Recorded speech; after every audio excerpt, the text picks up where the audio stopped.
Hello दोस्तों, नमस्कार। आपके अपने यूट्यूब चैनल एनालिसिस क्लास में स्वागत है। दोस्तों, आज की इस क्लास में बीबीएमकेयू के अंतर्गत यूजी सेमेस्टर थर्ड, ठीक है, economics honours core paper 7। Core paper 7 में आप लोग पढ़ना है हिस्ट्री ऑफ इकोनॉमिक थॉट, ठीक है। आज हम उसी का very most important question paper बताने वाले हैं जो आपके एग्जाम के व्यू से इंपॉर्टेंट है। इसके साथ ही आप लोग को ऑब्जेक्टिव क्वेश्चन भी बताया जाएगा जो आपके एग्जाम में पूछे गए हैं 2-3 साल के अंतराल में, ठीक है। तो उन सभी प्रश्न आपके एग्जाम के व्यू से इंपॉर्टेंट होगा। तो चलो एक एक प्रश्न को देखते हैं। आप लोग को लास्ट तक बने रहना। अगर आप इस चैनल पर नए आए तो चैनल को सब्सक्राइब कर लीजिएगा ताकि आपको इसी प्रकार लेटेस्ट अपडेट्स मिलता रहे, ठीक है। जिनमें से पहला प्रश्न है क्वेश्चन नंबर 1। क्वेश्चन नंबर 1 जो आपके एग्जाम के व्यू से वेरी मोस्ट इंपॉर्टेंट प्रश्न है, हिस्ट्री ऑफ इकोनॉमिक थॉट। इसमें आप लोगों को पढ़ना है अर्थशास्त्रियों के जो इतिहास के बारे में, ठीक है, आर्थिक विचार के बारे में। जिनमें से पहला प्रश्न है वाणिज्यवाद के मुख्य आर्थिक विचारों की समीक्षा करें, ठीक है। ये लगातार ये प्रश्न पूछा जाता है वाणिज्यवाद और प्रकृतिवाद दोनों से, हर बार प्रश्न, ये दोनों जो प्रश्न है हर बार पूछा ही जाता है, ठीक है। इसलिए आप लोग दोनों पढ़ लें। पहला प्रश्न वाणिज्यवाद के मुख्य आर्थिक विचार की समीक्षा करें। ये लॉन्ग टाइप के प्रश्न में भी पूछा जाता है और शॉर्ट टाइप प्रश्न के लिए क्वेश्चन नंबर 2 इंपॉर्टेंट होगा, ठीक है। तो क्वेश्चन नंबर 2 है यहाँ पे प्रकृतिवाद को जन्म देने वाले कारक, ठीक है, ये अक्सर पूछा जाता है, इसलिए आप लोग यहाँ पे 2 प्रश्न को कर लेंगे। तीसरा प्रश्न है जो वेरी मोस्ट इंपॉर्टेंट प्रश्न होगा, डेविड रिकार्डो के लगान सिद्धांत की आलोचनात्मक व्याख्या करें। पिछले बार जो है अंतर्राष्ट्रीय व्यापार से प्रश्न पूछा गया था डेविड रिकार्डो से। इस बार चांसेस बनता है डेविड रिकार्डो के लगान सिद्धांत की आलोचनात्मक व्याख्या करें, ठीक है। जो ये प्रश्न आपके एग्जाम के भी से इंपॉर्टेंट है। अगला प्रश्न क्वेश्चन नंबर 4। क्वेश्चन नंबर 4 आर्थिक विचारों में एडम स्मिथ के योगदान की विवेचना करें, ठीक है। एडम स्मिथ का पूरा थ्योरी को एक्सप्लेन करना है आर्थिक विचार, ठीक है, जो इंपॉर्टेंट है। अगला प्रश्न क्वेश्चन नंबर 5। हमने टोटल 8 से 9 प्रश्न बताएंगे, लॉन्ग टाइप और शॉर्ट टाइप दोनों प्रश्न के लिए इंपॉर्टेंट होगा। इसके साथ ही आपको ऑब्जेक्टिव प्रश्न भी बता दिया जाएगा जो आपके पिछले कई बार ये प्रश्न पूछा गया है, ठीक है। क्वेश्चन नंबर 5 है कार्ल मार्क्स के आर्थिक विचारों के इतिहास में योगदान का मूल्यांकन करें। हमने पॉपुलेशन थ्योरी को नहीं लिया क्योंकि पिछले बार पूछ लिया गया था, यानी कि माल्थस थ्योरी को, ठीक है। इसलिए इस बार पूछने के चांसेस बहुत कम, इसलिए हमने क्वेश्चन नंबर 5 जो इस बार इंपॉर्टेंट होगा कार्ल मार्क्स के आर्थिक विचार, ठीक है। नेक्स्ट प्रश्न क्वेश्चन नंबर 6।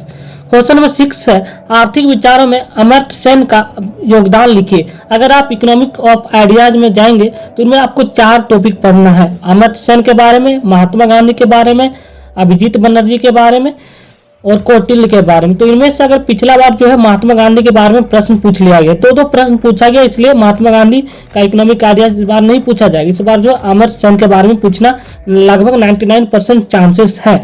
इसके साथ ही आप लोग अभिजीत बनर्जी के बारे में भी पढ़ लीजिएगा, ठीक है। इसके आर्थिक विचार, यहाँ पे 2 प्रश्न इंपॉर्टेंट बनता है। हमने अभिजीत बनर्जी को नहीं इसमें शामिल किया, आप अपने से पढ़ लें, ठीक है। नेक्स्ट प्रश्न क्वेश्चन नंबर 7 अल्फ्रेड मार्शल के आर्थिक विचार शॉर्ट टाइप के प्रश्न में भी पूछा जा सकता है, ठीक है, क्योंकि जितने भी प्रश्न पूछे जाएंगे सब आर्थिक विचार से या तो शॉर्ट टाइप में पूछे जाएंगे या लॉन्ग टाइप के प्रश्न में, ठीक है। और लॉन्ग टाइप के प्रश्न में आपको 4 प्रश्नों का उत्तर देना रहता है, 16 × 4, प्रत्येक प्रश्न 16 मार्क का रहता है। यहाँ से 64 नंबर का पूछा जाता है और 16 नंबर जो आपसे ऑब्जेक्टिव और शॉर्ट टाइप के प्रश्न रहता है, ठीक है। नेक्स्ट प्रश्न क्वेश्चन नंबर 8 जो वेरी मोस्ट इंपॉर्टेंट है, शॉर्ट टाइप प्रश्न के लिए है, ठीक है। लास्ट क्वेश्चन आप देखेंगे आपको 4 क्वेश्चन मिलेंगे, 4 में से 2 को लिखना रहता है शॉर्ट टाइप के लिए, ठीक है। उसी के लिए इंपॉर्टेंट वालरस के आर्थिक विचार, ठीक है। नेक्स्ट क्वेश्चन जो शॉर्ट टाइप के प्रश्न इंपॉर्टेंट बनता है किन्स की मांग फलन और दूसरा जेबीसे का लो मार्केट, ठीक है, यानी कि बाजार का नियम जेबीसे का। आपको जितने भी प्रश्न बताया जा रहा है आपके एग्जाम के विषय 100% आने की संभावना है, ठीक है। आप लोग अगर इतना कर लेते हैं तो आप बेहतर स्कोर ला सकते हैं। तो चलिए इसके साथ ही हम ऑब्जेक्टिव प्रश्न भी देखेंगे जो आपके एग्जाम में पूछे गए थे, ठीक है।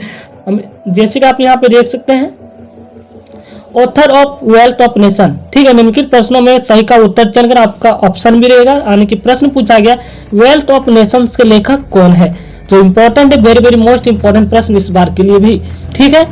ऑप्शन नंबर ये रहेगा रिकार्डो। ऑप्शन देके कंफ्यूजन मत होना है। तो अगला ऑप्शन है Adam Smith, Keynes. Option number d Malthus theory. तो वेल्थ ऑफ नेशन के जो लेखक हुआ है एडम स्मिथ, राइट आंसर होगा ऑप्शन नंबर 2, ठीक है। नेक्स्ट प्रश्न अगर आपसे पूछा जाए कि पॉपुलेशन ऑफ थ्योरी का जो लेखक जो है माल्थस थे या किसे कहा जाता है, तो माल्थस को कहा जाता है, ठीक है। अगला प्रश्न क्वेश्चन नंबर बी में पूछा गया माल्थस की 1978 में प्रकाशित होने वाली पुस्तक का नाम क्या है। तो माल्थस जो है पॉपुलेशन थ्योरी को प्रकाशित किया था। तो कब किया था, यहाँ से प्रश्न बनता है 1798 ईस्वी में, जो पूछा भी जा सकता है। ऑप्शन यहाँ पे राइट आंसर होगा ऑप्शन नंबर 2 3, ठीक है। थ्योरीज ऑफ पॉपुलेशन का लेखक जो है माल्थस है। राइट आंसर यहाँ पे जो राइट आंसर होगा ऑप्शन नंबर 3 यानी कि थ्योरीज ऑफ पॉपुलेशन, ठीक है। नेक्स्ट प्रश्न, क्वेश्चन नंबर अगला है सी नंबर है। ये जितने भी प्रश्न आपको वो जो बताया जा रहा है सारे पिछले वर्ष भी पूछे गए या 1-2 साल के अंतराल में ही पूछे गए, ठीक है। और एग्जाम के हिसाब के इंपॉर्टेंट है ये सब। क्वेश्चन नंबर सी है, अकॉर्डिंग टू रिकार्डो यानी कि रिकार्डो के अनुसार जो है वस्तु का मूल्य निर्धारण होता है। तो यहाँ पे ऑप्शन नंबर ए दे रखा है प्रोडक्शन कॉस्ट यानी कि उत्पादन लागत द्वारा। ऑप्शन नंबर बी है यूटिलिटी यानी कि उपयोगिता द्वारा। ऑप्शन नंबर सी है ए और बी दोनों। ऑप्शन में सी है नॉन, ऑप्शन में डी है नॉन ऑफ दीज यानी कि इनमें से कोई नहीं। तो यहाँ पे जो राइट आंसर होगा रिकार्डो के अनुसार वस्तु का जो मूल्य निर्धारण जो होता है वह उत्पादन लागत के द्वारा भी होता है और उपयोगिता के द्वारा। तो यहाँ पे राइट आंसर ऑप्शन नंबर 3 होगा, ठीक है। चलिए अगले प्रश्न को देखते हैं।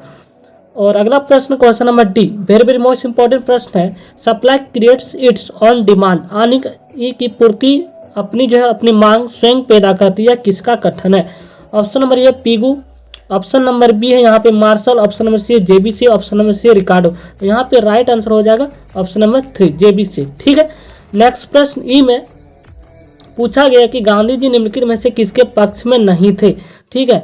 ऑप्शन नंबर ए आत्मनिर्भरता, ऑप्शन नंबर बी है बड़े पैमाने के उद्योग, ऑप्शन नंबर सी है न्यासधारी सा, ऑप्शन नंबर डी है इनमें से कोई नहीं। अगर इसका आंसर किसी को पता हो तो आप लोग कमेंट बॉक्स में कमेंट कर सकते हैं, ठीक है। नेक्स्ट क्वेश्चन, ये भी पिछले वर्ष में पूछे गए हैं, ठीक है। निम्नलिखित विकल्पों में से सही उत्तर का चयन करें। द बुक यानी कि आर्थिक सारणी जो है ना, आर्थिक सारणी पुस्तक लिखी गई है, किसके द्वारा लिखी गई। ऑप्शन नंबर ये है फ्रांसिस केने द्वारा, ऑप्शन नंबर बी है डिपॉन्ट डेने मर द्वारा, ऑप्शन नंबर सी है रॉबर्ट तरंगो द्वारा, ऑप्शन नंबर डी है डी गोने द्वारा। तो यहाँ पे आपसे प्रश्न पूछा गया आर्थिक सारणी, ठीक है, या किसकी पुस्तक के है। तो यह जो है ऑप्शन नंबर ये राइट आंसर होगा फ्रांसिस केने के द्वारा, ठीक है। और आपसे प्रश्न भी पूछा जाएगा आर्थिक सारणी सब क्या समझते हैं, इंपॉर्टेंट है, इसको भी पढ़ लीजिएगा। जो ये है प्रकृतिवाद से संबंधित प्रश्न है, ठीक है।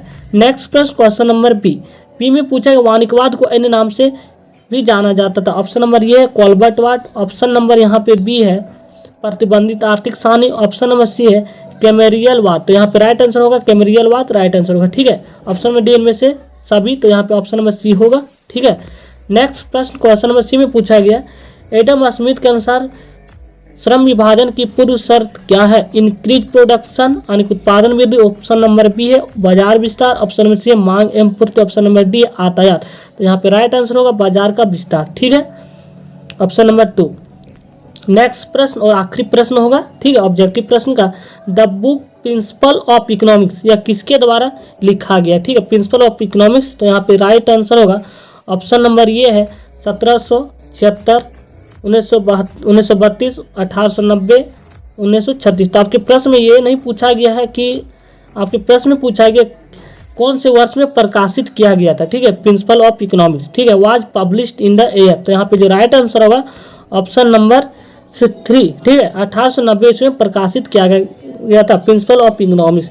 तो आपके जितने भी प्रश्न बताया गया है आपके एग्जाम के विषय इंपॉर्टेंट, अगर आप लोग इतना कर लेते हो आप बेहतर स्कोर कर सकते। तो थैंक यू गाइस, अगर आप लोग चैनल पर नया आए तो चैनल को सब्सक्राइब कर लीजिएगा।